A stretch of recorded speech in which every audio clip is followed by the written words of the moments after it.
So that waterfall is not supposed to be there. Oops. Yo! Welcome back to Containing Luxury.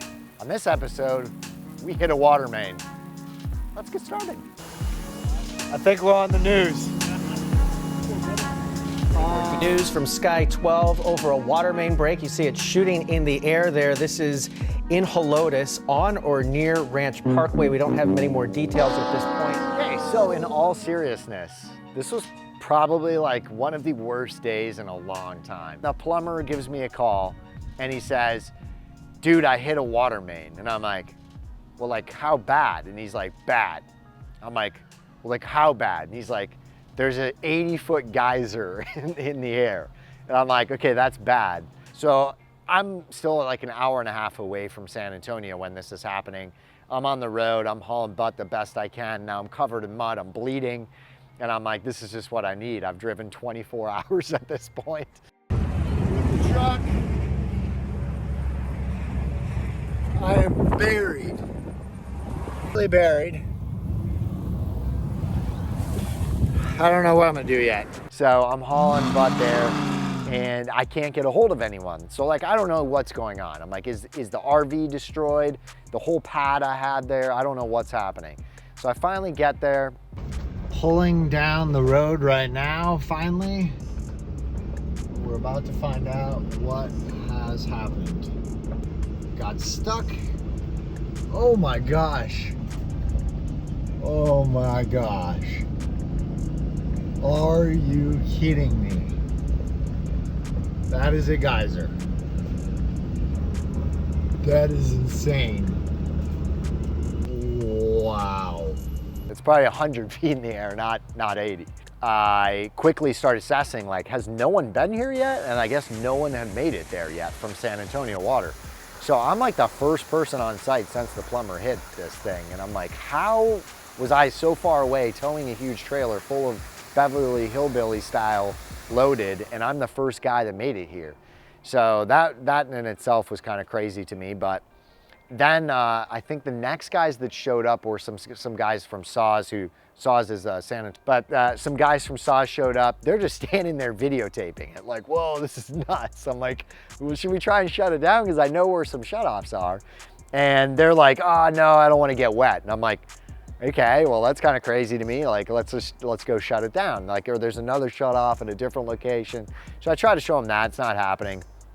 Then these firefighters literally just come out of the woods and soaking wet, like walking through the water. And they just came down to apparently like hang out and see it. So they're just standing around videotaping the whole thing. And I'm like, what are you guys doing? Like, they're like, oh, this is crazy, man. Oops. And I'm like, what is happening? It's just everybody that shows up here is like just here to videotape it. And meanwhile, I'm watching like the whole RV pad I just had put in, the whole road. I mean, everything's just getting destroyed out there. And I'm like, I can't win. You know, every day I move forward, I lose 3. The time goes on, probably like 6 hours. This geyser is just shooting. There's a river that normally is completely bone dry. The whole riverbed is now flowing like a legitimate river. And I drove the 4-wheeler down there and I'm like, you know, I'm just like trying to kill time because I'm not the type of guy that can just stand around while something's happening. So I guess Saws didn't really know where the water main was because some old contractor had put this stuff in. So they're like trying to find the shutoffs themselves. They're having to service stuff to even access it. And finally, eventually, we got the system shut down. So like 2 days goes by of nonstop construction straight through the night. I don't even get to sleep. They're dumping material, but then guys are just kind of standing there looking at it. So I'm like, well, I got a Bobcat here now. So I start working, like backfilling stuff and working to try and fix everything. Apparently the plumber, or with the leak, it shut down 1,000 homes without water and caused a boil notice for like 7 days. It was a major ordeal. The worst part is, it wasn't the only blowout. So it happened again. They're starting to haul away all their equipment. I've got like 30 trucks and guys out there. and they finally are moving everything out. I drive up to the gate on the four-wheeler, talk to somebody, let them out or something, drive back down, guys are going again. I'm like, no! I'm like, what has happened? So apparently the pipe blew out like 30 feet away or like 50 feet away, and a whole new geyser is going. And this time it's ripped trees out of the ground, boulders are being shot out of this thing, and it's created a crater in the ground, and now it's even causing even more damage because the first one was like a pinhole in a huge pipe, so it was shooting pressure like super high in the air. The second time was like a big, huge chunk of the pipe, so the volume was like a waterfall. It wasn't like blasting and becoming rain by the time it was coming down. This one was like a full-on, like, I don't even know, way bigger than a fire hose, just eroding everything. And now that really caused a ton of damage to the RV pad, to where the containers, the road base. I mean, to the point where the RV I thought was actually gonna tip over because the wheels were floating, and luckily I had the leveling system up. But it was insane. It was like everything that could go wrong was going wrong. So long story short is, and how this whole thing happened, apparently the plumber did call 811, which if you're not familiar and you ever have to do like infrastructure, such as like underground utilities, any type of digging or trenching that you need to do, there's an absolutely free service called 811. It's called before you dig, and it's nationwide. And when you call that number, 811, you give them your property address and they'll come out and locate all the utilities for free. AT&T comes out, or whoever your service cable provider is, the electricity, gas lines, and usually water and sewer on that as well. Apparently, the plumber that did the work out there didn't apparently know that SAWS was not included with that, which seems kind of crazy to me. If you have a service that you call 811, it's usually everyone. I didn't know until SAWS was standing there and they're like, oh, if you called 811, you would have had to have called us separately. And I'm like, well, that kind of posed the question. I'm like, how would you know that if you were from out of town? There's the nationwide 811 call before you dig. How would you possibly know that you weren't included on that?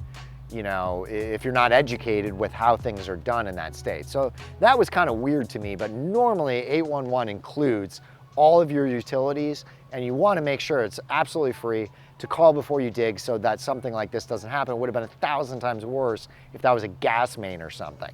Apparently the plumber tried to do what he thought was right. The other thing was he was only saw cutting, he was trenching with this big thing. Texas is all rock where we're building, so he had this massive wheel that was cutting through the earth, and it was only digging 12 inches down. So you wouldn't expect to find anything major in that depth, because usually water mains and stuff are gonna be 10 feet down, especially a 20-inch wide water main with that much pressure. Would have expected to have been way further down. Same thing with any type of underground electrical. It's usually gonna be 24 inches or even further. But you know, having them locate it, you can be careful. But even if he had located it, he still was gonna have to trench across that area. You would have never expected it to be that shallow. But either way, make sure you always call 811 and make sure you have all your utilities located, and know that the big ones are gonna be your electricity, gas, and water or sewer. Those are the major ones you really don't wanna hit. I would say actually gas and electric are probably the most dangerous. Don't hit those for sure. They're always included in 811. Water, it's a big problem. It was a big mistake, but no one died. So that's a plus. Yeah, that's pretty much everything that happened to us. It was insanity. So learn from our mistakes. Not my mistake. I wasn't even in the state, for the record, when this happened, because I probably would have said something.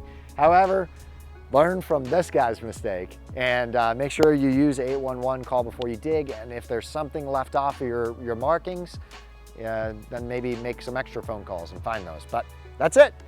It was insanity. We made the news. Containing luxury.